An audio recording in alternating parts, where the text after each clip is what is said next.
All right, I've got 6 o'clock. Let's call this meeting to order. Roxanne, if you would take roll. If we would all stand for the Pledge of Allegiance and the invocation.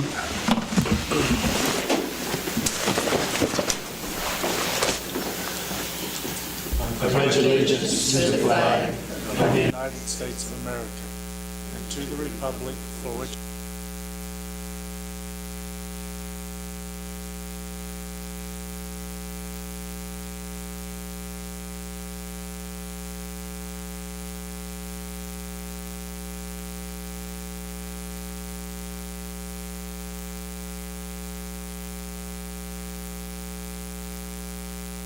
Our Father in heaven, we bow our heads at the beginning of this city council meeting. We're thankful to be here at the start of the new year. We're thankful to be able to conduct the affairs of the city.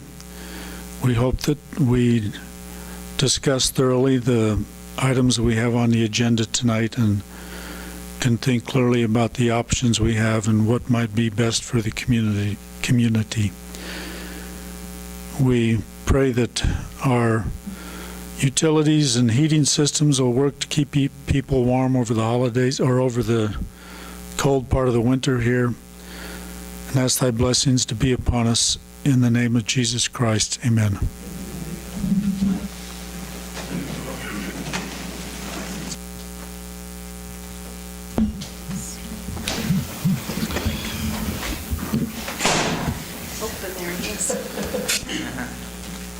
Tried to sneak into it. We just finished with the prayer, Pastor.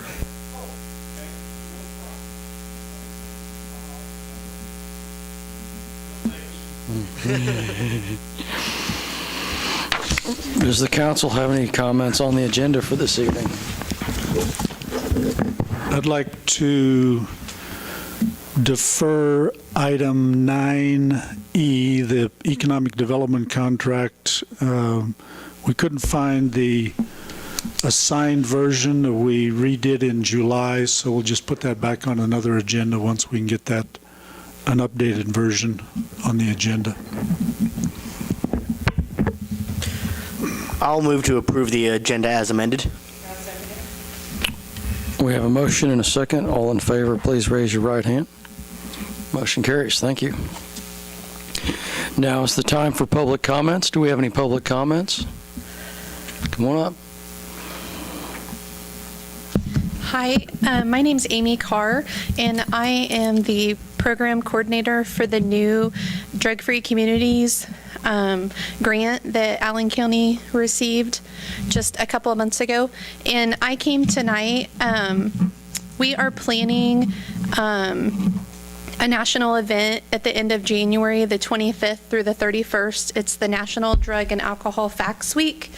And that is sponsored by the National Institute on Drug Abuse, Alcohol and Alcoholism, and the National Institute of Health. And we're asking for the high school and the middle schools in Iola, we're doing activities with the kids in our community, and I'm asking for a proclamation, if that's something that you guys would do. Sounds good to me. Do you want to read this or want me to approve it? I'll go ahead and make a motion. We approve the National Drug and Alcohol Facts Week proclamation and authorize the mayor to sign it. We have a motion and a second. All in favor, please raise your right hand. Motion carries. Very good. Typically we read these. Would you like this read? Oh, okay. Yeah, do you want me to read it?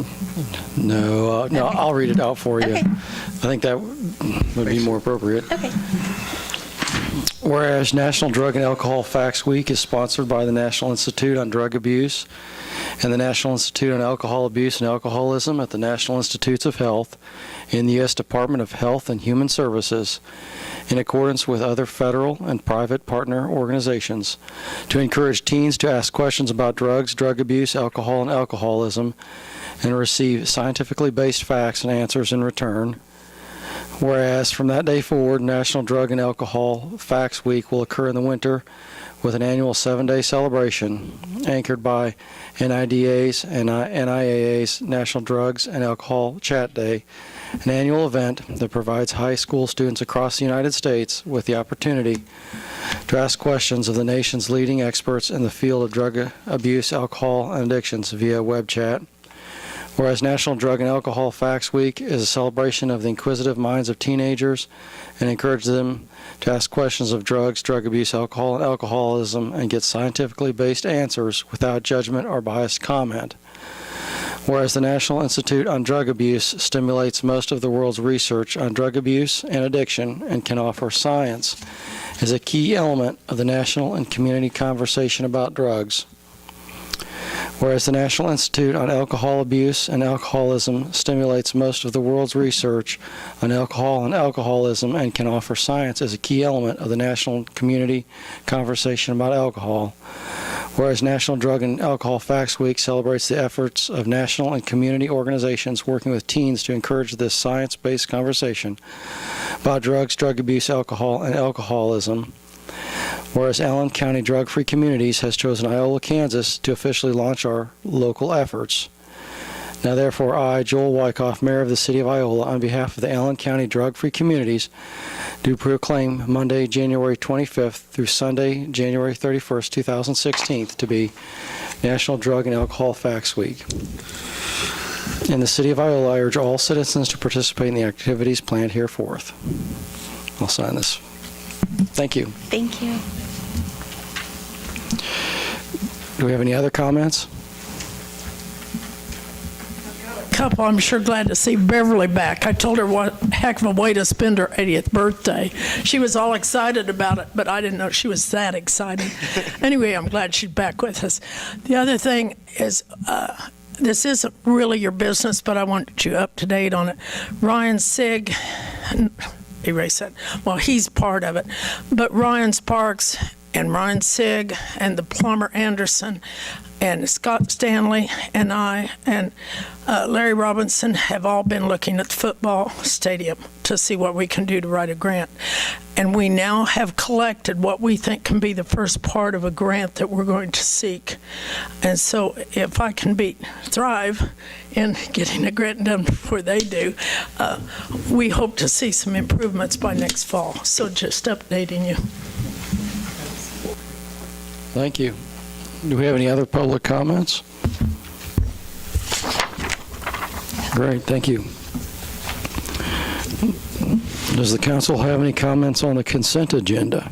I have some.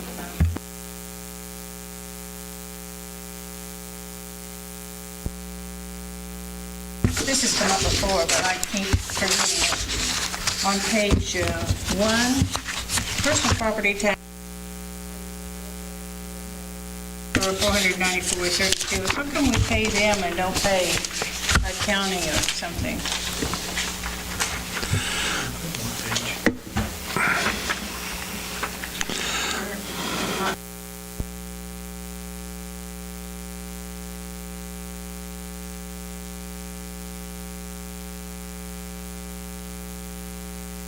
$194.32.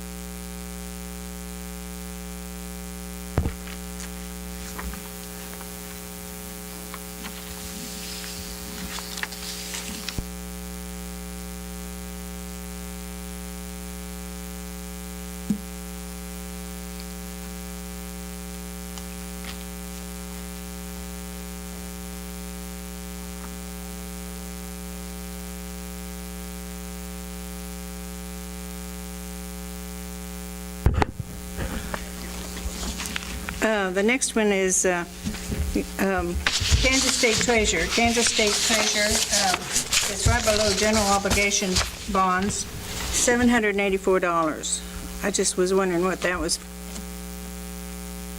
Looks like the first one is for a payment of alone.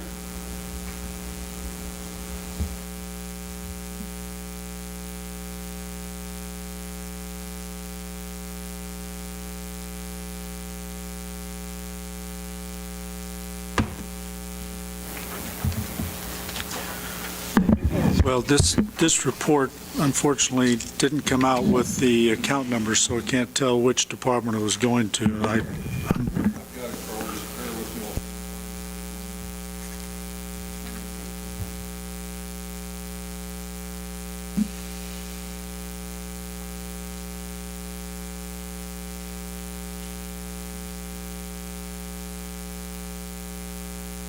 I just wondered if it was part of a loan payment or just what it was. Yeah, this is the water payment. The first one's a water payment.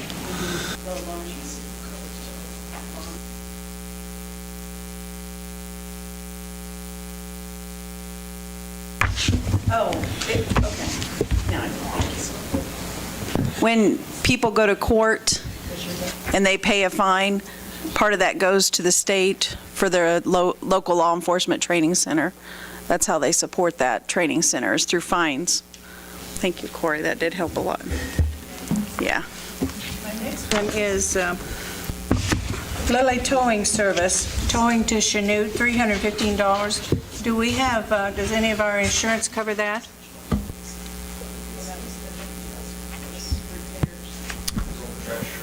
Our deductible for that type item is higher than the bill. Trash truck? So what would they have to repair something down there, or? Well, that was for, the brakes went out, it turned out to be the air pump on the trash truck, and Dan said that our RVB, whoever it is, local, generally does auxiliary equipment, but not major parts of the engine, so that's why they take, On the new trash truck? no, it's the old one. Oh, okay. Okay, So it was not a warranty item. okay. I have questions. I've got a couple more. Release of insurance fund to Kevin Rash. Can you tell me what that is? On release of insurance fund on page 10? Anytime there's a fire on a structure, we withhold a certain amount of the insurance proceeds until a house is demolished or removed from the premises, and then it's refunded back to them. I'm just really nosy. I noticed that we bought coffee from Homeville, and then we bought coffee again at Walmart.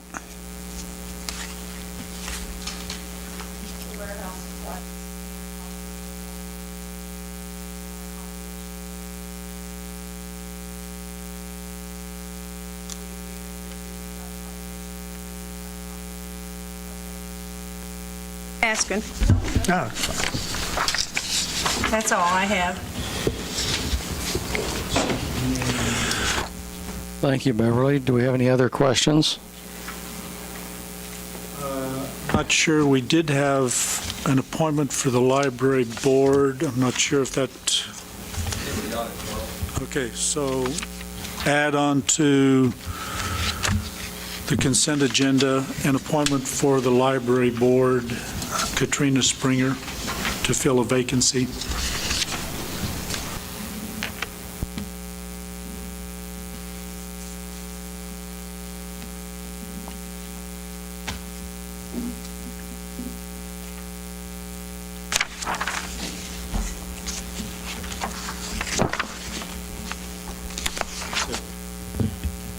I will move we approve the consent agenda as amended.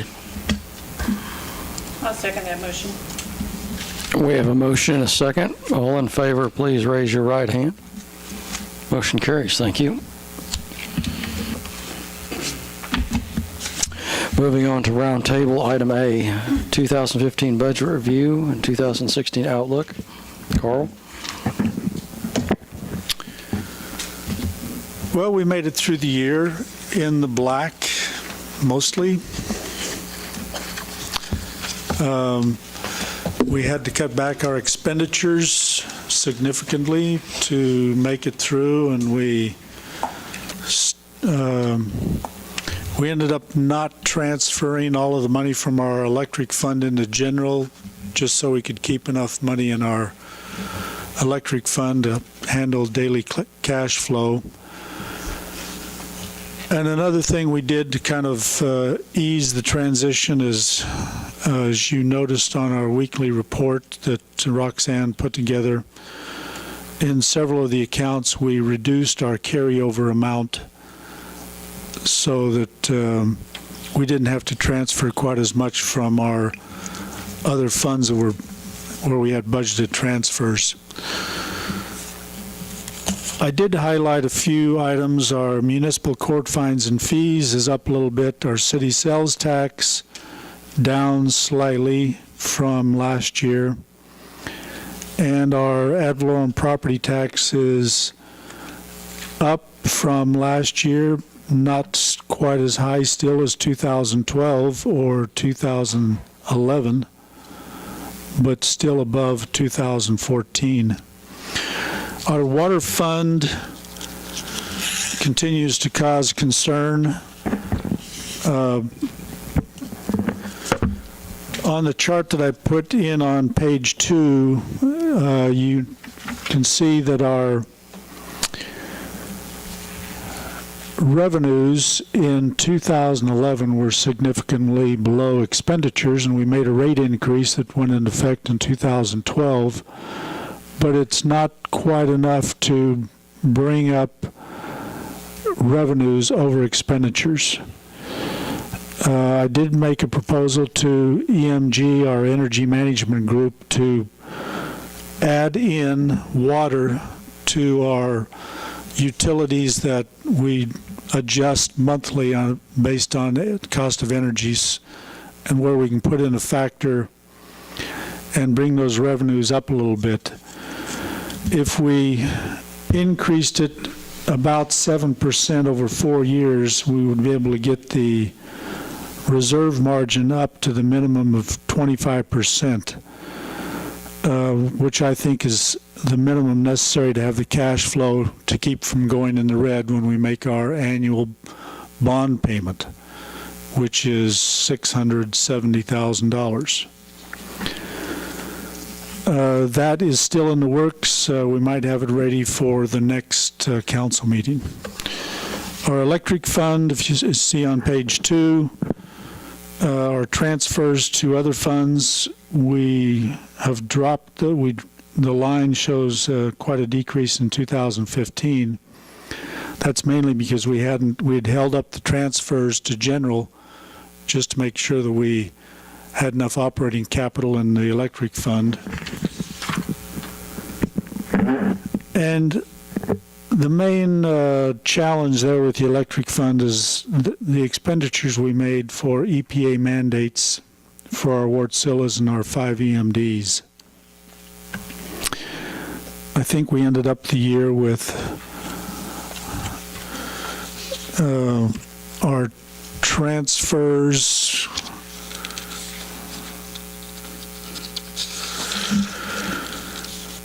we had budgeted,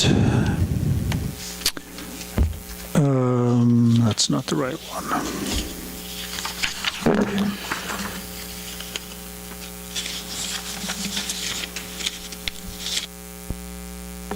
We had budgeted 1.9 million out of electric into general, and we ended up transferring 972,000. So there was about 948,000 we did not transfer, just so we would leave adequate reserve in our electric fund.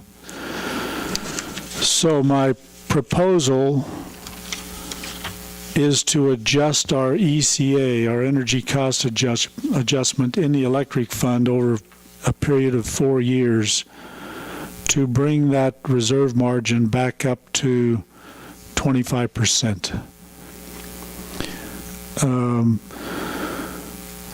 And that would amount to an approximate 7% increase in our rates. It's not a steady 7% because it's a little bit more in the winter, goes down in the summer. It's a fluctuating figure, but it would be approximately 7%.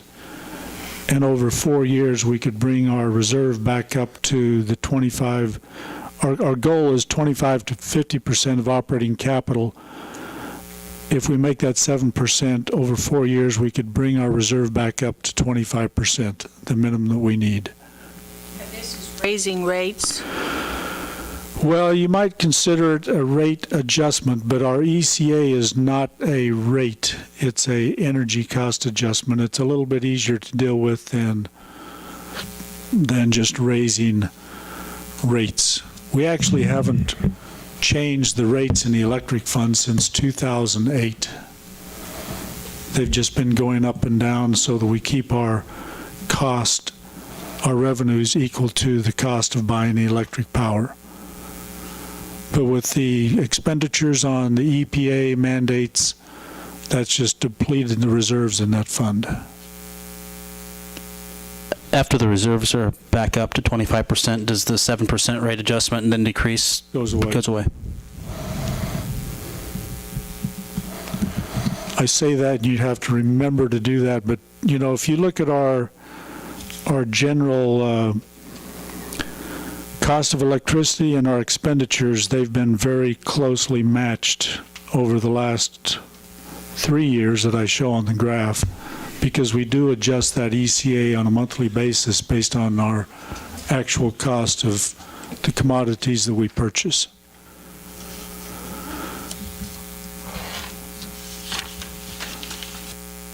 Question on the water. I'm sorry to back up. I should have got it in earlier. How many more years do we have on that loan? I think I put in there 2025.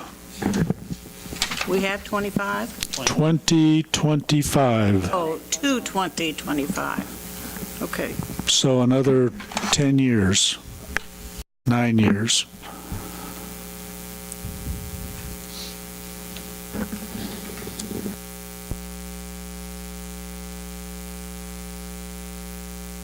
So we could, if the council wants to take a vote on the electric ECA adjustment, we could do that tonight. The water will need to wait until at least the next meeting. EMG is still working on that proposal. Would it be better just do them all next? Could do them all at once.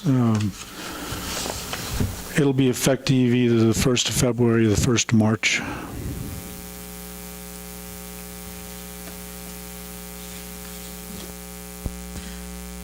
I mean, just looking at the revenue numbers, it looks like, definitely in 2014 we were spending more than we brought in, and that ECA it only reflects, I guess, the energy we're selling. And when you have these years that you don't sell any energy, you can't bring those revenues back up.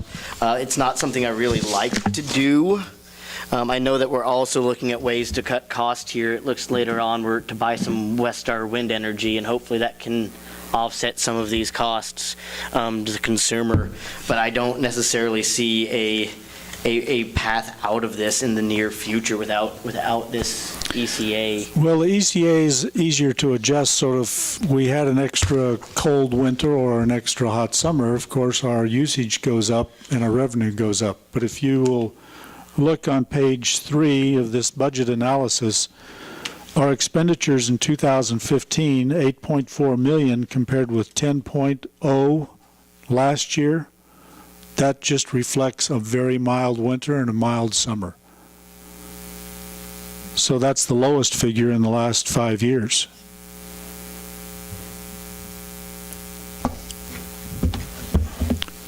Last meeting, I thought we talked that the ECA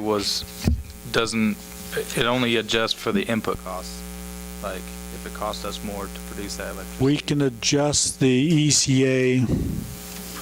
If I tell EMG I need to generate this much profit for the year, then we can adjust the ECA So you can also slightly. adjust it off of consumption then? Yes. Okay.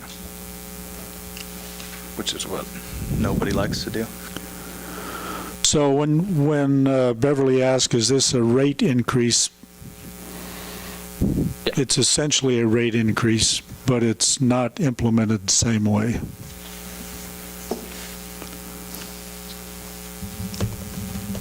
I'd like a little more time. If it's not a problem to do it when we do the water, that's what I'd prefer to do. Just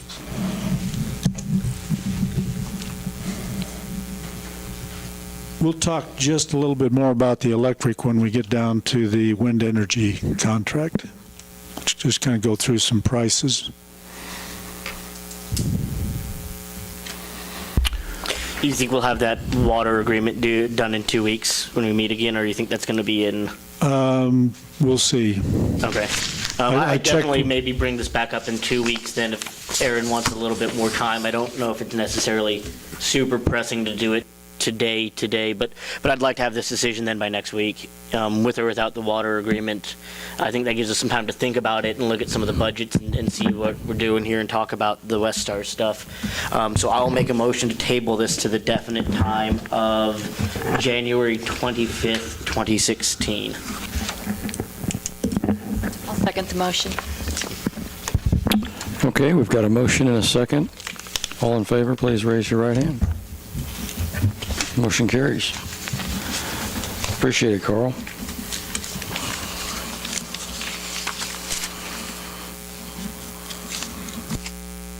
Move on then to new business item A, Kiwanis Manors. Mike? Good evening. I'm here tonight to represent Kiwanis Community Involvement Task Force and the Veterans Day Committee. The Community Involvement Task Force, CITF, and Pride would like to request the permission of the City of Iola to move forward with a banner project. This project is a partnership between Community Involvement Task Force, Kiwanis, and the Iola Veterans Day Committee to raise money for the necessary repairs for the Iola Veterans Memorial Wall. We are proposing to hang these banners that Tom has here to banner supports on the large light poles around the square and possibly on Madison Avenue from Walnut to Sycamore. The banners can be sponsored by individuals to show support for loved ones that have served in the military, past or present. Preference will be given to those that live in or are from Allen County. The cost to sponsor one side of the banner would be approximately $150. The sponsorship would be for 3 years and could be renewed. We are proposing the banners could fly during the month of November for Veterans Day. Once the brackets are put up, they could stay up for the year and could hold other banners such as Farm City Days, Charlie Melvin, Pedal Fest, or whatever other events that are going on in the city. They also have just Happy Holidays, different spring banners, that type of thing that could be put up also. We would ask that these organizations be the beneficiaries of the income from the banners. The first $5,000 approximately would go for the repair of the Veterans Wall. After the money goes to the wall, other income would be used by CITF and Kiwanis to benefit projects that they do. One light pole could hold 2 banners, which if double-sided would accommodate 4 different pictures. This one here you've seen is same on both sides. This is one we borrowed from Emporia that they hang on their main street, and they put the same person on each side. They have more poles that they can use, so what we're proposing is one person on each side so that we could basically double the amount of people that we could have on our banners. On the outside of the Iola Square, there are approximately 25 poles around the square, and on the inside there are approximately 20 poles. In addition to the banners, that we are hoping to have a web page that could go to where people could go to see the bios of the soldiers featured on the banners. Our proposal would be to use the outside of the square to start with, and then if the desire is there from the community, use of the poles on the inside of the square. After seeing Commissioner Talkington come in tonight, I'm not sure who manages the inside of the poles, or those are city property. Okay. I didn't figure if I had to go to the commission on the county that they would be opposed to hanging veterans pictures either, but expenses for the necessary hardware and the banners would be paid for by the committees. And all that we would be asking for the city is to have the crews hang the banners for us. This project will make our downtown streets more appealing and show support for those that have served or are currently serving in the military, but would also provide the needed funds to fix the Veterans Wall and the support other projects that these organizations do to better our city. From what I've been told, the Veterans Wall, the funds are estimated to be about $4,400 needed to fix the wall. We're proposing to give them roughly $5,000, $5,500, so that they would have some reserve. Also, they use that to buy the flags. I've been told that really there isn't any other expense that they would need the extra money for. That's why we're proposing that Kiwanis and CITF be the beneficiaries of the rest of the funds raised. And then if there's other things that they need, then they could come back to us. With this being a renewing project in 3 years. And everybody that we've talked to about it so far has been very forthcoming in saying that they would sponsor somebody for $150.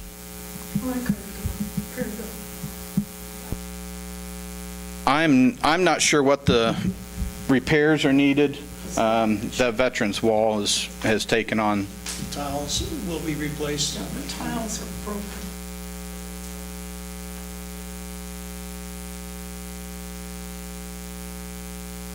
How has Emporia, have they benefited from this? From our project? From a project? From their like project? that? Their project. Their project on their banners cost them $150 a banner is what they told me. They are paying a lot for the cleanup of the photo and the design company that designs the banners. Nancy is a member of CITF and of Kiwanis, and she has done our design work on any banners that we've done before. So our design is very cheap since she's free. She's free. The company that we use for banners, and one banner this size, double-sided, we're looking at costing us around $40. So for a $300 total sponsorship on it, that would give us a pretty good profit. We will have to maintain if a banner gets ripped or something like that in the wind. And also, I'm not sure what the cost is going to be. We're working with a local company to design the brackets that would hold these. And we'll have to buy, we're looking at fiberglass rods instead of steel, because Emporia told me that if you go with a steel rod, that doesn't give any play and the wind will end up stretching the banners. So we're not exactly sure what the profit's going to be on a banner, but I hope we make enough to fix the Veterans Wall, but even if we didn't, if we can honor the veterans by hanging pictures from, I think it'll be neat if you've seen them from World War I all the way to present day. I think it's a really good idea. Would you guys then be responsible for any maintenance or upkeep of the poles, of the? Yes. The the only upkeep really, once we put them up, would be if the fiberglass rod needs replaced. And as long as we can have money, then yes. One thing that I would look at, and I included in your packets, I think you've got a double picture of the bracket that we're proposing. At that time, it was going to be a steel rod, and after talking to Emporia, and they were talking about the stretch of the banner, and maybe that's not in there, but I thought there was. Yeah, that one there, the black and white page. Then after that, we're looking at putting, I think, probably some kind of welding a nut on there to where we could tighten it down with a wing bolt, something to where they could easily, where once the Veterans Day is done, or once we're done with the Veterans banner, if we want to take off one side of the poles, just loosening that nut and taking that down, so that if we want to put them up, it doesn't look like we're missing half of our banners. Those rods could easily be taken down. There in the third paragraph, Mike, where you talk about any of the income going to CITF or Kiwanis. Is that precluding, so if the city has an opportunity with an investment or another group has an opportunity to do any type of marketing, that the revenue from that would also go to CITF or Kiwanis? Have you put any thought into that? What we were hoping is, like, let's say Farm City Days wants to advertise, put banners up. If Farm City Days came to us with a design, we were hoping to be able to do the design, sell them the banner relatively just above cost, to where we can cover any upkeep on the poles, but hopefully we would be able to be the beneficiary of that profit. So you'd like to be able to maybe produce the material, but as far as a rental fee for the banner holders, it's not necessarily something you're planning on? No, not a rental fee, but like if Farm City Days came to us using that as October, then if the banner cost us $43 and we charge Farm City Days $50 for the banner, then the $7 would go back into the funds for any upkeep that would need to be replacing of the fiberglass rods. We haven't set a price. I mean, we obviously we're just here to ask to go forward with the project at this point, but I know that either of the organizations are really looking to make money off of other organizations. Yeah. Emporia charges $150 for there. That's where we came up with that price, and the people we've talked to really felt that $150 was fair. I think it's a great idea. It'll be a nice addition. I think it's a great idea, but would encourage CITF and Kiwanis and everyone to make sure that we kind of keep it classy, and so that you don't have, like, I'm going to pick on Aaron, happy birthday, Aaron, hope you had a swell birthday party, random signs kind of out there that What's don't not mean classy? anything. You know, with pictures of Aaron and a birthday hat on there. I mean, to pick on, sorry to pick on them there, but to kind of keep it in a thing that promotes, events or veterans or kind of the local pride, the CITF, and hopefully maybe you can get I'm all for this, but maybe a kind of a checklist if citizens want to do this for other activities. And I don't think we'd actually thought about citizens renting them. Okay. Or renting it or putting them up. I think we mainly thought about organizations. So it's like the schools and the fair and stuff. Okay. And some organizations may not want to pay for 25 poles around the square, but they might want to hang 5 up on the south side of the square, so if somebody's driving down 54, it's advertising Pedal Fest or. We'll have to follow KDOT. I mean, similar to what we do with banners out on the edge of town, especially the ones here on the square. Anything against the sign policy the state has. Those kind Well, I would make a motion to approve this project, or authorize CITF, Pride, and the Veterans Day Committee to move forward with this project. And Kiwanis. Thank you. And I would second that. All right, we've got a motion and a second. All in favor, please raise your right hand. Motion carries. Thanks. Thank you. Thanks, Mark. All right, moving on to new business, item B. The CMB license renewal, before you, the police and the fire department have both signed off on that and inspected the building, so everything's a go. I will move we approve the CMB license for Dudley's Done Right Barbecue. I'll second that. Great, we have a motion and a second. All in favor, please raise your right hand. Motion carries. Thank you.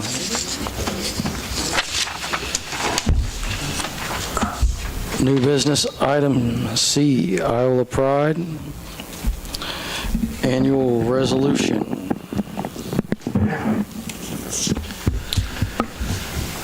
Self-explanatory, resolution of support for Kansas Pride Program. All right, resolution number 2016-01. Whereas local municipal government has a responsibility to develop the capacity to undertake a viable community development effort, and whereas community development needs and problems can best be determined and solved through a cooperative effort between elected officials and those citizens they represent. And whereas the Kansas Pride Program, co-administered by the Kansas Department of Commerce and K-State Research and Extension, has been reviewed and found to be a means to improve our community. And whereas the mayor and council do herewith pledge their full support and endorsement and cooperation in carrying out the requirements of the Kansas Pride Program. Now therefore be it resolved that the community of Iola, Kansas urges its citizens to join this effort and hereby declares the city to be an official entrant in the Pride Program for the year of 2016. Passed and approved this 11th day of January in the year of 2016.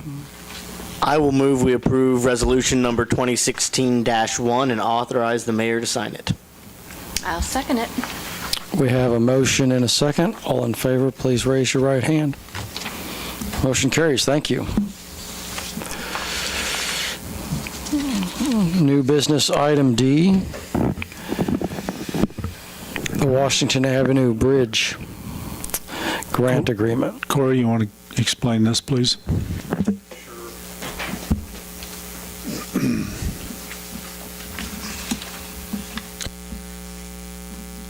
Just the acceptance of the application that Thrive put into the Kansas Healthcare Foundation for the Elm Creek pedestrian bicycle bridge. Essentially, we got awarded $59,320. Most of that money is going to go to the planning stages. The bridge is going to be, I've talked to engineers, and it's going to cost anywhere from $200,000 to $300,000, depending on how many piers you're going to have out in the middle of the creek. So what my hope is with this grant is that we can utilize it to get a set of plans together and then be able to apply for another grant somewhere down the road, whether it's TA money or Thrive has some other avenues down there as well that they've talked about. But I did change one little thing in here and talk to the Healthcare Foundation about it. One was the salary stuff. With John being gone down at Thrive, Carl and I have pretty much taken this thing over, so I reallocated the funding mainly to get the best bang for our buck in here to come through the city.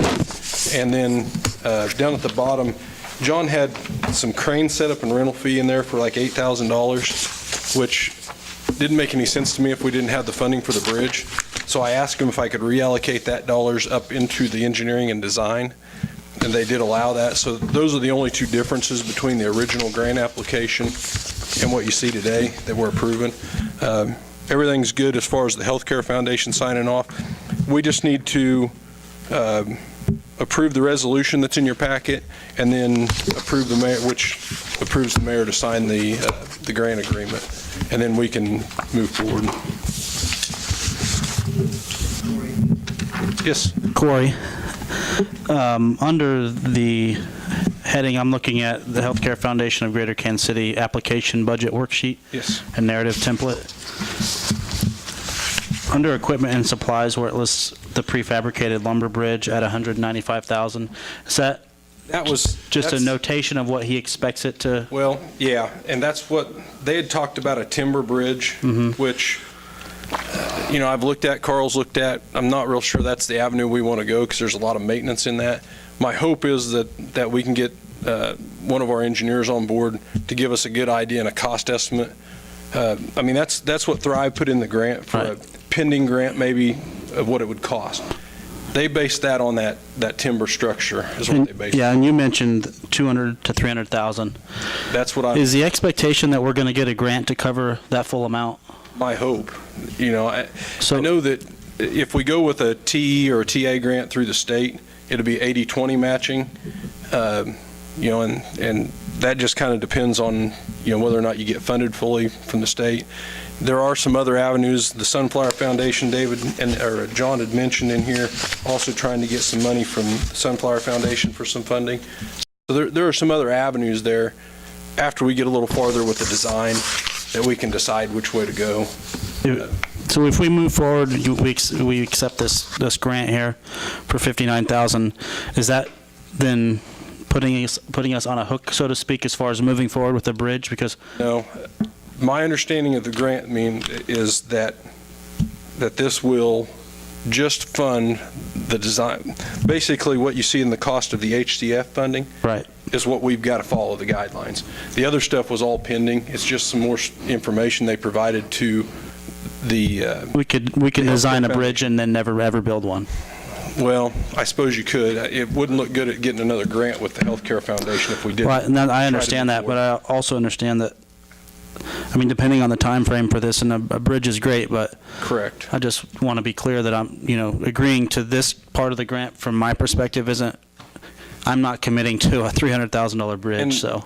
Really, there's not any cost to the city to do this portion. Right, I completely understand that, but if it gets down to the 20% here in 2 years and we're Sure. still battling budget concerns and we're asking, we're trying to come up with $20,000 or $30,000 or whatever that percentage is, I just want to be clear on what the future looks like with Yeah, this. this is more bricks. This is putting the Right, base together before you actually go out. just asking the questions. Yeah.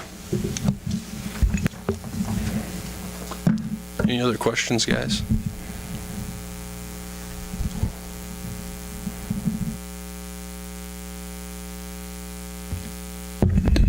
Reallocating the salary for the bridge management, did that come to a surprise for Thrive? Yes, it did. Okay. And honestly, I didn't think anything of it. I visited with Carl about that, and You guys do a lot of the management on the projects, as I see it anyway. this project, I didn't intend on ruffling his feathers, but that's what happened when I did it. And I called him a couple months ago and told him that we were going to take the grant over, and he didn't understand, I guess, the salary thing. And maybe I should have been more clear, but. To be fair, it also wasn't presented to us when we were asked to sign. We'll spend more than 4 hours a week on this when it gets going, I'm sure. And my thought there is that $7,700, if we can throw it into our salaries, I'm going to be working anyhow. That's more money that can go towards the design of the structure, is my theory. So.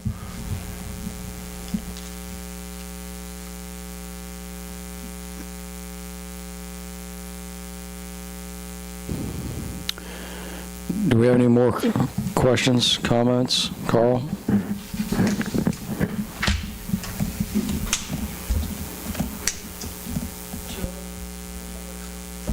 Come on up.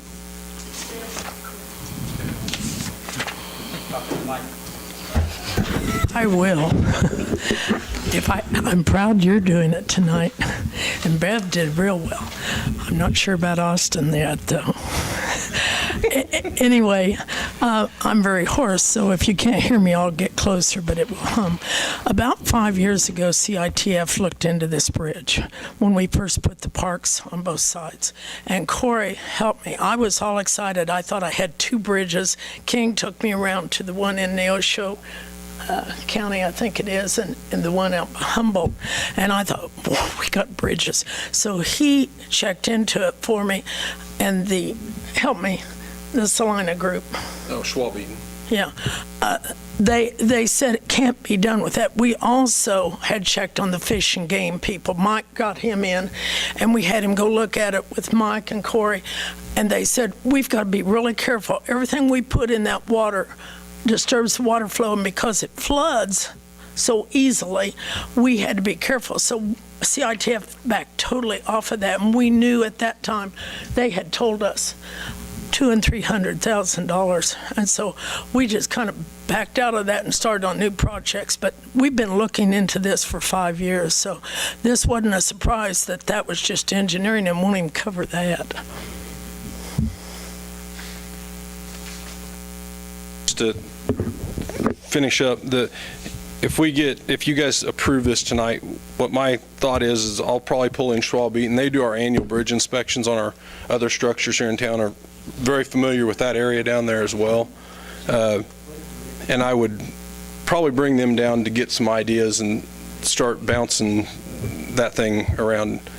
The funding, once we approve this and get it back to them, the funding is, I want to say,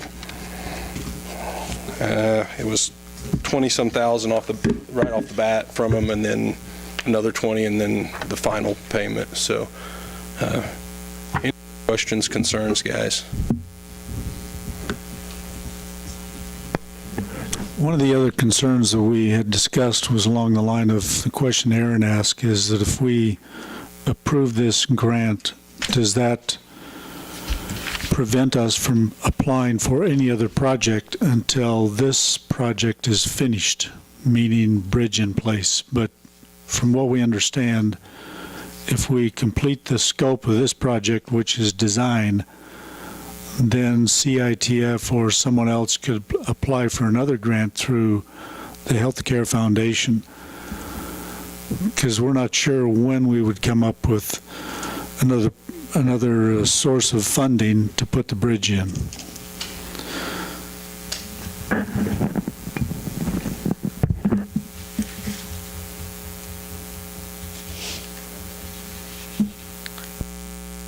I'll make a motion to approve resolution 2016-2, and I'll go on the record too. If I win this $1 billion lottery, I'll build the bridge myself. But unless that happens, I better win the billion. Otherwise, we better keep looking for funding sources.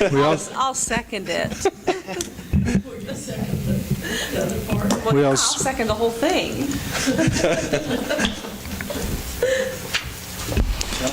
Hey, Corey, do you have a quote or anything, or an estimate from Schwab Eaton on what it's going to cost to do all this? I know John talked to somebody at Schwab Eaton. I have not ran down that person yet because I'm dealing with the Manhattan office. I think he talked to somebody in Wichita. But yeah, I think the $59,000, there's a breakdown for some sharrows and some signage in this grant application too that we'll have to do. But the biggest majority of it's engineering. I think we'll get really close. I'm going to have to see some estimates from him before. But he told me that from finish to end, it'd be around $50,000 is what is my understanding. So until I get Schwab Eaton on the hook and actually get a quote, I won't know for sure, but I think we can do it for this. We can't go over. Correct. Yeah. It may just be that we don't do the next phase, some environmental portions of it, and include that in the bridge design or the next step. So I'm going to work with Schwab Eaton and maybe our on-call engineer to get a set of parameters of what we need to start with and get to the end.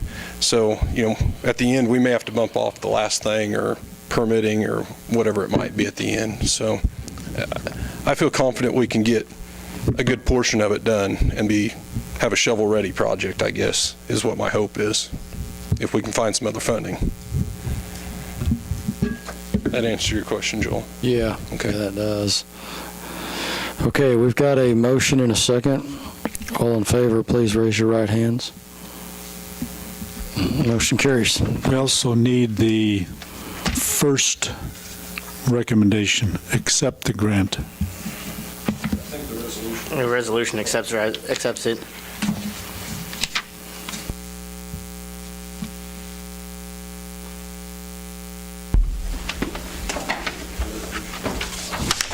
Okay. All right, good enough. Let's build a bridge.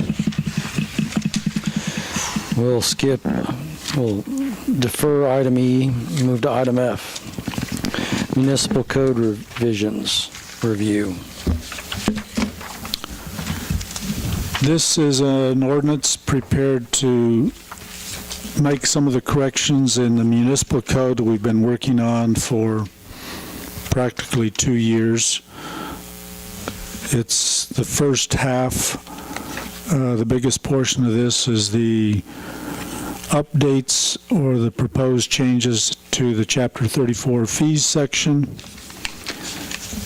The work or the proposed changes have been reviewed by the city attorney, but the ordinance itself is still pending the city attorney's review. So if the council decides to approve this first ordinance, it'll be contingent on the city attorney review. And then the next section,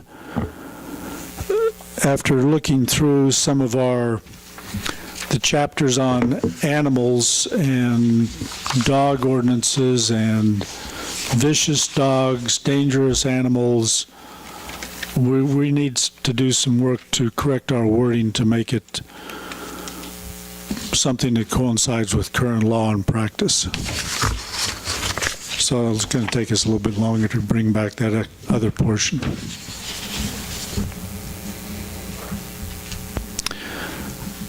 But at least the council has seen all of these proposed changes as we went through the revision process.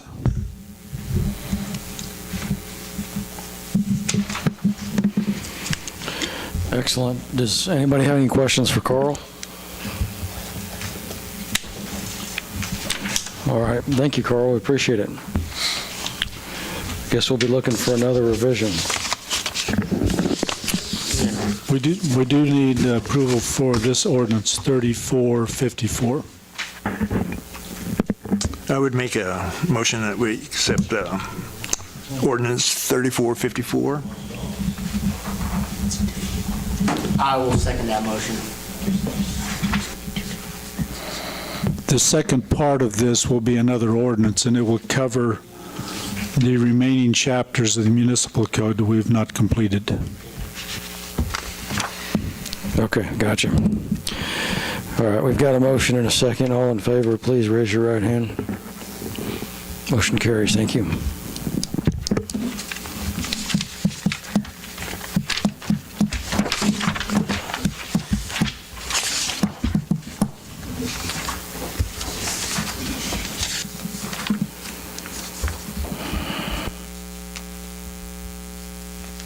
All right. Does that cover that, Carl? Are we good with Yes. ordinances? Yes. Wild dogs? All right, moving on. Old highway curve discussion. What do you got? Okay, the last time we talked about this, there were questions about accident history on Highway 54 and in particular the hospital curve area. So we brought up the incidents logged over the last 10 years, total of 21, 2 of which involved minor injuries, no fatalities. And it appears that most of the causes for the traffic incidents are inattentive driving. Actually, it was kind of interesting. KDOT produces a road safety audit every 5 to 10 years, and they rated the last one we got was in 2012. They rated the intersections along Highway 54 in the middle of the city. The hospital curve, First Street, is the second to the lowest in terms of accident rates. Cottonwood is actually the lowest. The highest is Jefferson Street, which is an intersection with a signal light. Their categorization of incidents would include backing accidents. So if it's in between blocks, it goes towards the closest intersection. So if somebody backs out into the street and they get hit through traffic, that goes against that intersection. So anyway, Jefferson is this intersection that has the most incidents. The KDOT, once we started the middle school traffic study, also decided they would conduct their own study of whether we needed to add a crosswalk close to the hospital curve, and they did come up with some recommendations. You can see on page 3 of the KDOT study, they looked at 2 days, 13 October and 14 October, and they analyzed 1 hour in the morning, 7 to 8, and 1 hour in the evening, 3 to 4. According to their criteria, there needs to be 60 gaps in 1 hour that are adequate for a person to cross. So you can see that their actual adequate gaps was 40 in the morning and 23 in the evening. And then in the morning there were 6 students crossing on the 13th, 7 in the evening time crossing. So there's not a whole lot of students that cross there at Oak Street. At First Street, there were 12 students crossing in the morning and 13 in the evening. So what they recommend are to add crosswalks, one at Oak Street, one at First Street. And the First Street crossing, what type we put in there depends on whether the majority of the traffic is school, kids crossing, or whether it actually happens to be more people using for a business purpose.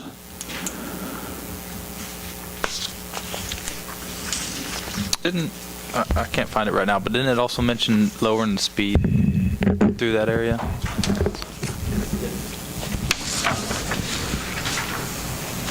I highlighted it on my computer, but not on here. I think the only mention of speed is a precautionary, it's like an orange sign, not a warning type, just like we have right now.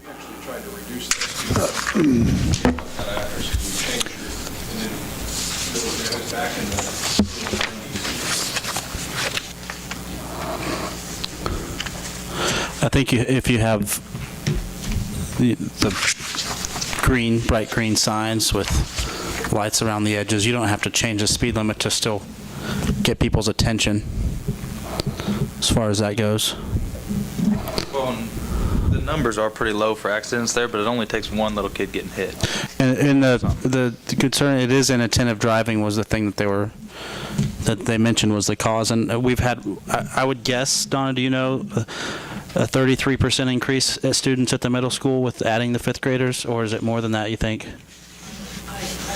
My guess, just assuming because it's now 5th, 6th, 7th, and 8th, I think it added about 90 students, if I'm correct. I think that's what Mike has told me since he's teaching DARE to the 5th graders and he's there. I think it's about 90 students.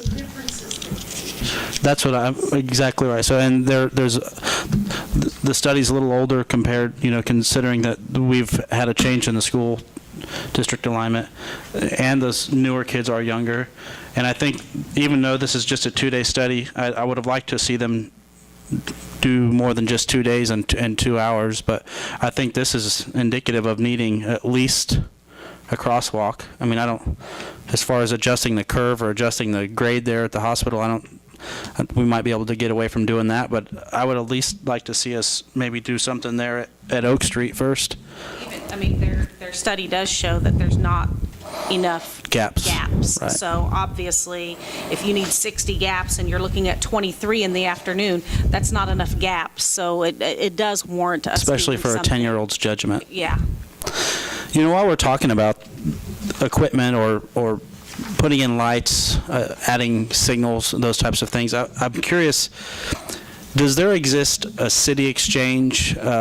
I hate to liken it to eBay, but a similar exchange or a virtual exchange where maybe if we kept up with cities that were maybe further ahead than us as far as replacing lights, replacing signage, is where we could go in and purchase used equipment that still actually has good lifetime expectancy. Is there anything like that anybody is aware of that we could take advantage of instead of always maybe buying a new sign or a new light or getting new things all the time? So I'm not aware of any.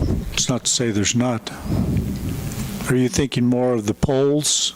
The flashing lights, poles, the green signs with lights around them, just any way we can become more efficient with our expenses moving forward. Because you mentioned the crosswalk out by on State Street. I think you said $50,000, right? If we can find a way to save $10,000-15,000 on something like that, that's a big savings. Is there any funding through KDOT for this type of stuff since it's a safety issue on a highway? Well, they do provide funding for maintenance of the highway. We get that on an annual basis. So they expect us to use those funds to make any improvements or maintenance. If we had some type of highway project, we could include potentially some of these improvements as part of that. Would Safe Routes to Schools cover any of this? as we move forward, I know we've got some studies going on with that, and I don't think we were really dealing with 54, but if we could widen that maybe on the next one, it seems like that's primarily the. That is a potential. The current application we have does not include any of these crossing improvements.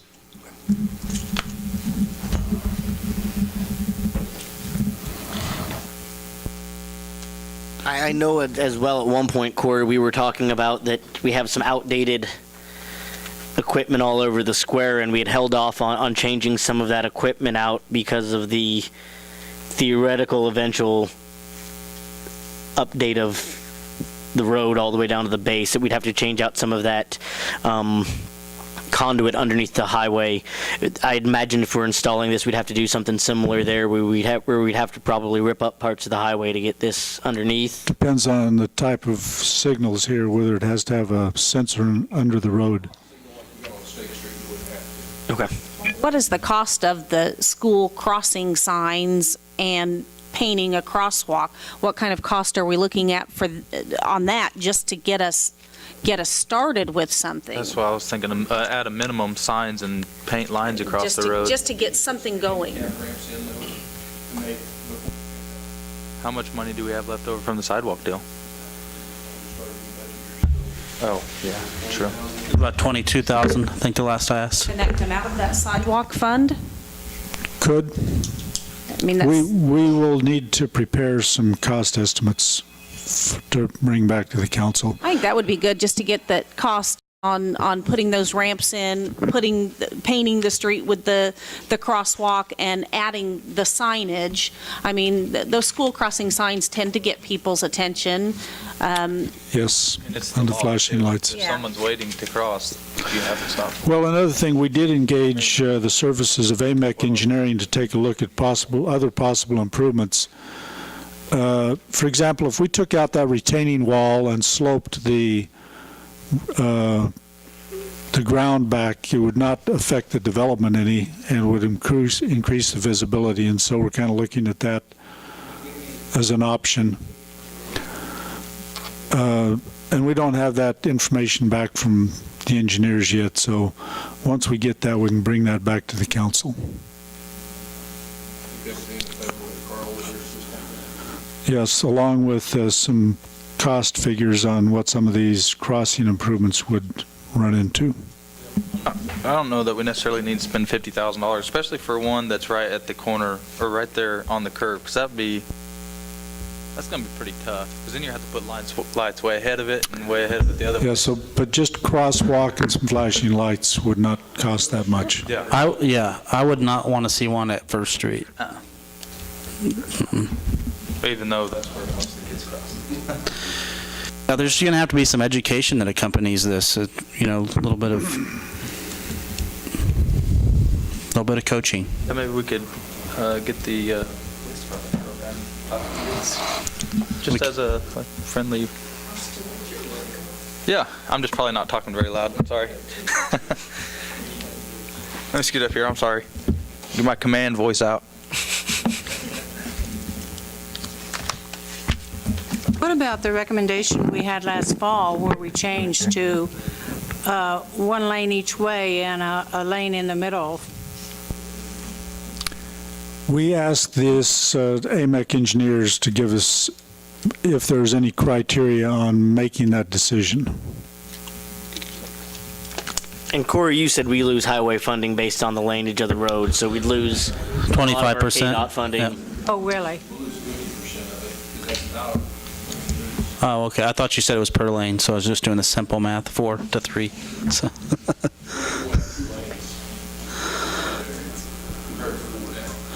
Okay. I see.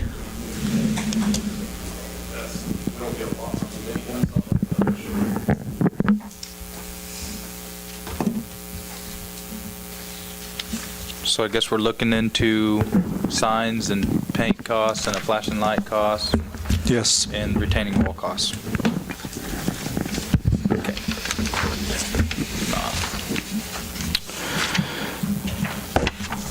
All right. Thank you, Carl. We'll look to see what you come back with.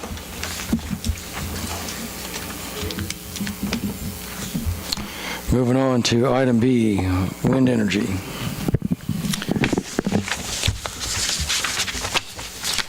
Since the council approved this back on the 14th of December,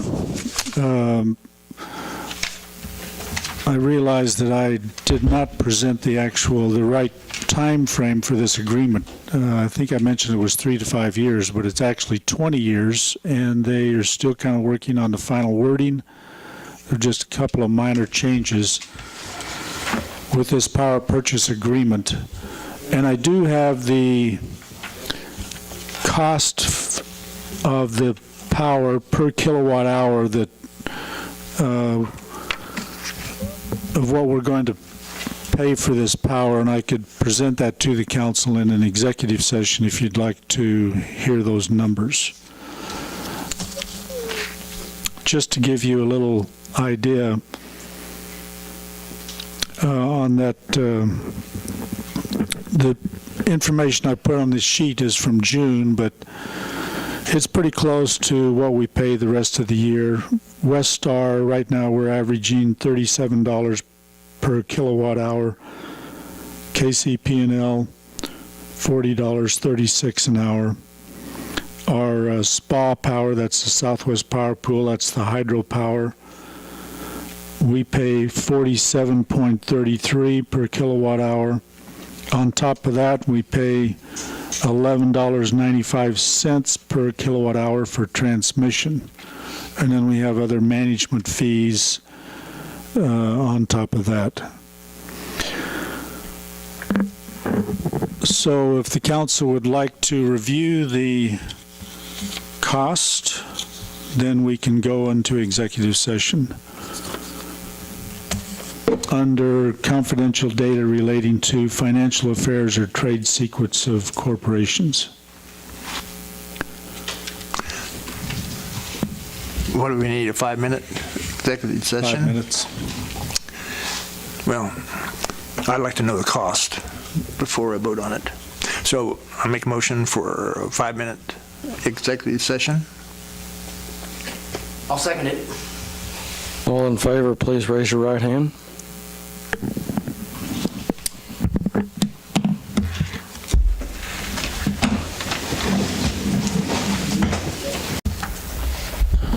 All right. Carl, do we need a vote on this, or I think we should have a vote just so that we get it documented that this is wind energy purchase is for a period of 20 years. It's a power purchase agreement with Westar for 3 megawatts of wind energy.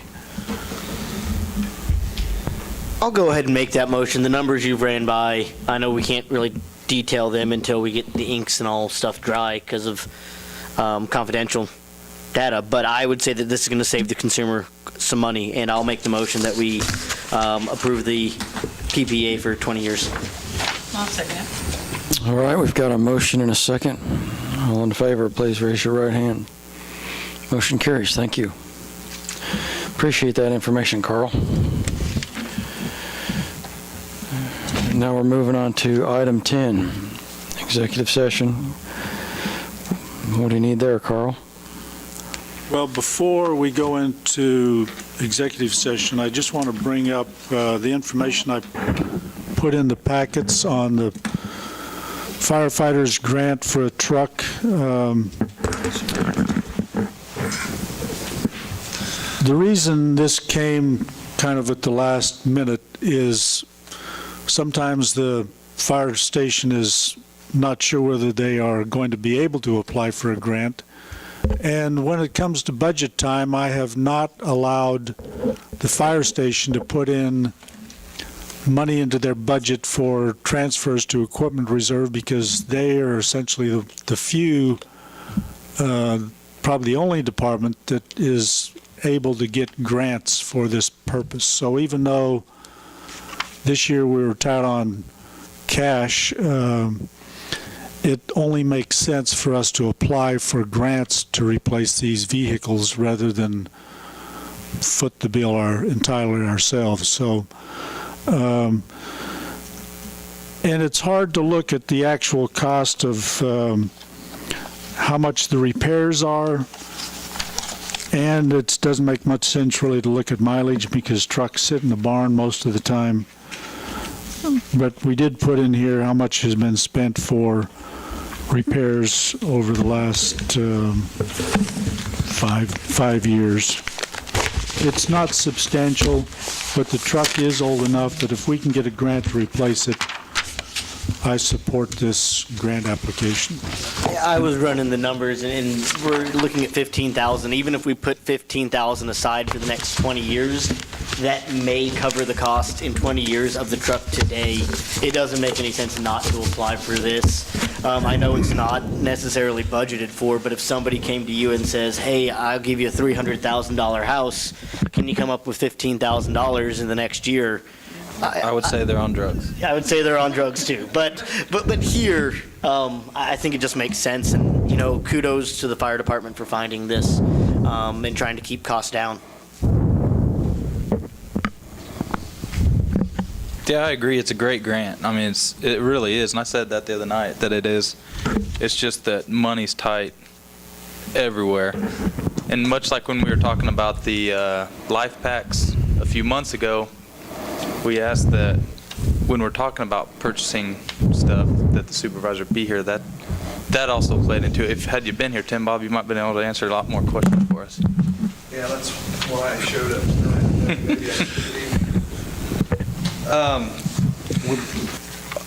I wanted to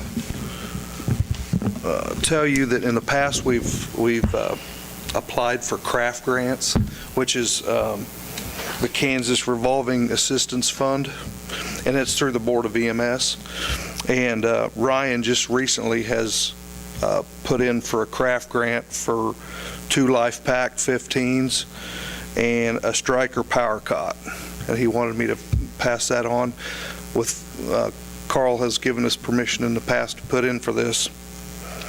Basically, the state's portion is 66% and the city's 34%. It's not as good a deal as the fire assistance grant, but that's outfitting the new one, the new ambulance, correct? Yes. So that's good. Yeah. So we may only get one life pack or funding for one life pack, but we thought we'd ask for the world, and it's still a pretty good deal. $80,000, we pay $20,000 for $80,000 worth of stuff. So it's just one of those.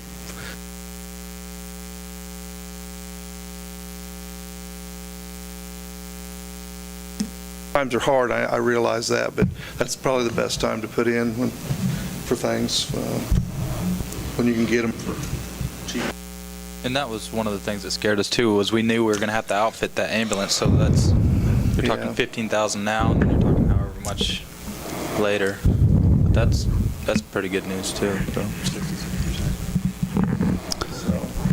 So Ryan wanted me to pass that information along tonight to you guys about the craft grant. And I apologize to Carl for not telling you sooner, but he applied for that last week. Eric Beheimer is writing this grant, probably as we speak. He said in between commercials on the ball game. So this grant it'll be due on the 15th, and it will be completed on the 15th. So Eric wrote our grant for the tanker in '03, which we purchased. Tanker, it was back then it was 10%. So that the county had to pay for a $165,000 truck. So that was still pretty cheap. So if you guys have any questions about some of the... Just have a few comments. I do appreciate you taking the time to put this letter together. It really helps out. I mean, I'm not a fire specialist. I'm not an equipment specialist. So when you have this letter that kind of demonstrates in detail where you are with your older equipment and maintenance costs, it helps us make decisions. So I do appreciate you taking the time to put this together. And from my perspective, to speak for myself, when we're up here working on a tight budget, and and the perception to me is that we get a $15,000 request. That's how it appears to me at the end of the year. And I totally get the philosophy of if if you can get a $300,000 item for $15,000, why wouldn't you do it? That's silly. I personally think that seems to be one of the major issues we have with this country is, well, you can get it for this, and you only have to spend this, but if you don't have this, you don't have this. And that's how you continue to climb into debt. Now, so I just want to have that comment out there. And then the second part is this $15,000, while it is, minute compared to the overall cost of the equipment, is that something that you have budgeted into? Is this going to be transferred out of another fund to cover the $15,000? Where is the $15,000 come from? It will be absorbed out of our existing budget. Out of the existing fire budget? We had put some money back for capital outlays. We put 20,000 last year, 40,000 this year, I think, into equipment reserve. It was probably for a truck, not for the fire, for that pickup replacement. But part of it, I think, was for a fire truck. Yeah, and then to, I guess, piggyback off of Councilman Sig, I prefer when we have something like this come up that we have the department head present at the time of the request. Unfortunately, I told Carl, I teased him, we take pretty good care of our stuff. And the truck, you go by the station, it looks shiny and brand new on the outside, but you got to think that water has set in the plumbing in that truck for the last 26 years now. It's set inside, and it's set heated, and it's set cool. Galvanized plumbing, just like Great House's fire last week. We had that truck out there.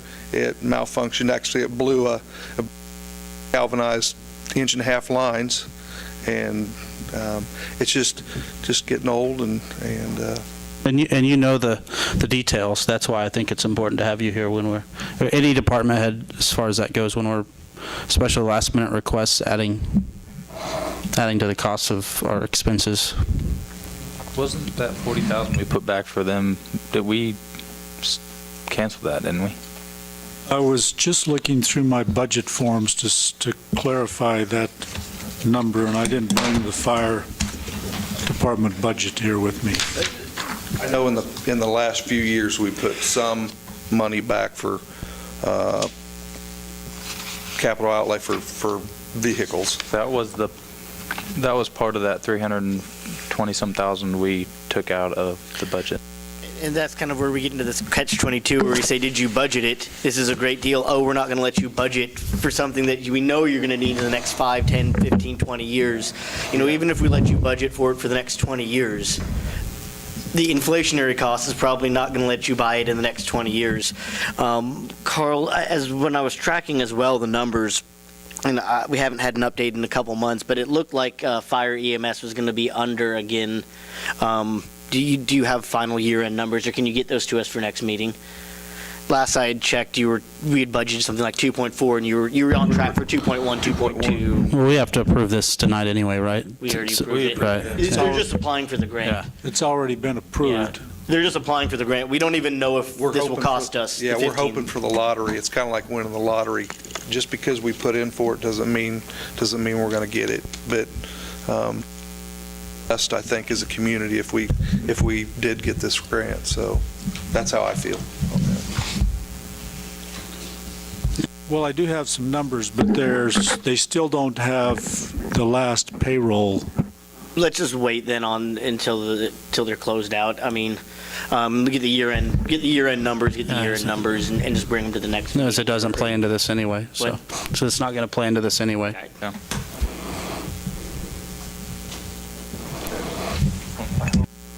All that information I put in those extra letters helped. You're very helpful. Okay. Thanks. You bet. Thank you, guys. Tim. You bet. Thanks, Tim. Good job. Okay, I'd like to request an executive session for non-elected personnel for 10 minutes. So moved. Who would you like in there? Council and myself. Okay. All in favor, please raise your right hand. Motion carries.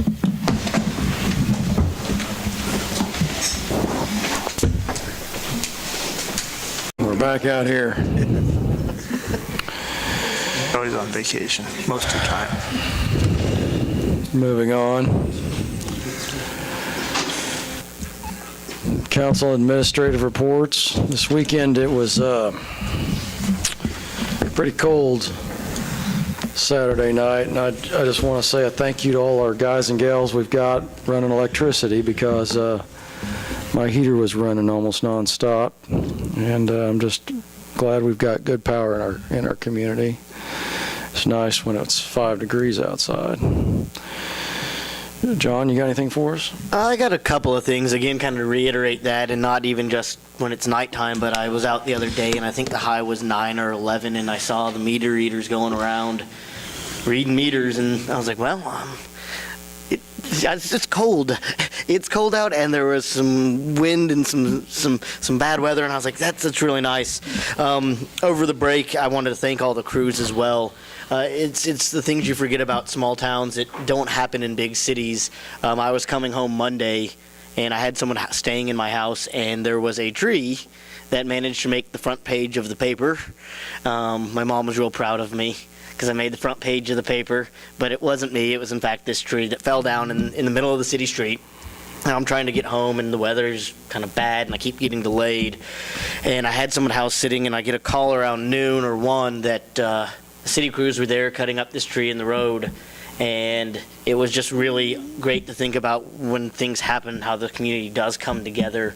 If I was in the city of Tulsa, they would have just kind of left it there and said, this is your responsibility. If you don't get to it within a week or within the day, we're going to fine you, and enjoy Merry Christmas. So that was really great. I want to thank all of those crews. I know it wasn't just my house, but I know they went around the city as well. I also want to remind everyone the last thing. New Year has happened. I still need to do it. But to remember to re-update your dog and cat tags with the city. That is for their safety, to make sure that we keep on an annual basis that we know where the owners are. I know I found a dog or two, and I've been able to call the city with the tag number, and sure enough, I can get a hold of that owner real quick. And it's a great program. So just make sure it's not a whole lot of money, and it's really to keep your animals safe. Thank you all. Thanks, John. I appreciate that. Nancy? It's good to see Beverly back, and you look really good, so I'm thankful that you're back and look like you're feeling good. So hope everybody had great holidays. And also with John's thing on pets and renewing tags, also just a reminder to everybody, it's really cold out. Make sure your pets are staying warm. If they're inside dogs, then that's great. If they're outside, make sure they're staying warm, that you've got, whatever you need to do to keep them warm outside too. So that's it. Thanks, Nancy. Beverly? Well, it's good to be back, and I'm feeling good. And since I missed last meeting, I want to wish everybody a Happy New Year. That's all I have. Appreciate it. Thank you. It's good to have you back. Don? I want to thank you for being back. Thank you. And Steve French, I know he had a operation that was pretty severe. But I want to give thanks to the city employees, because I've been out and about past week, and when we had some sleet and freezing rain and whatever, and they were all working. They were out doing their job. And so I just want to thank the city employees, and it wouldn't hurt if you see a city employee working to smile and wave at them and say hi. And also, that goes for all of our military people, too. We need to let them know that we appreciate them. Thank you, Don. Austin? Yeah, I got a couple things. Good to see Beverly back, for one. Also, I'd like to remind everybody in Iowa that we're here for them. So if they see an agenda item that they have an opinion on or something, please get with your respected council member and talk to them about it. If we make a vote and you're mad about it, it's a little late. So if we talk about it prior to, it would really help us out. So that, and thanks to City Crews. That's all. Great. Thank you. Sandy? Just repeating And, when you do see them, smile, say hi, wave. And when you see anybody out there on the street, just be friendly. Share the love around Iola. It can be passed on. That's it. Great, thank you. Aaron? Sounds like I missed a storm while I was in Texas. It's cold. Was it? Yeah. Do we have in place an emergency response plan or disaster response plan in the case of a widespread damage to the city, a tornado or earthquake from Oklahoma? Do we have something in place? Yes. How often is that reviewed? Is there a task force that oversees it, or? Oh, it's probably been a year since it's been reviewed. I've been to some workshops and we've had some tabletop exercises. It's mostly like everybody throw up your arms and run.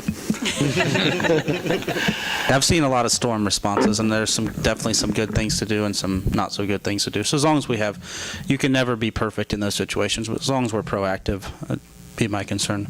I'd like to get an update from our, I guess it's the Economic Development Committee that's working with Van Scoyoc. Is that going to play into the Thrive conversation that we're having next week? I think it'd be a good time to discuss all of that. It's been a few months since we've heard anything back on that. I will try to diplomatically prepare something. The committee has somehow been derailed.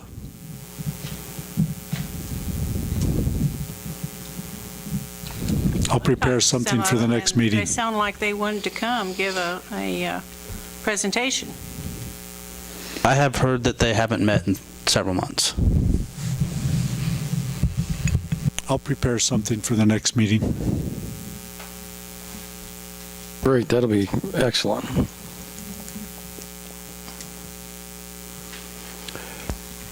Or see if I can get a representative to come. I have nothing else. Thanks, Mayor. Thank you, Aaron. Appreciate it. Carl, do you have anything else for us this evening? Yes, my employment contract with the city says that I'm supposed to give 6 months' notice on if there's a change in my employment status, and so I'm making plans to retire in 6 months. I'll prepare some information for the council to get some agencies together that can guide the city and prepare that for a future city council meeting. But once we go through that process, it'll probably take about 6 months, and I'll plan on retiring at the end of my contract, which is in July. Excellent.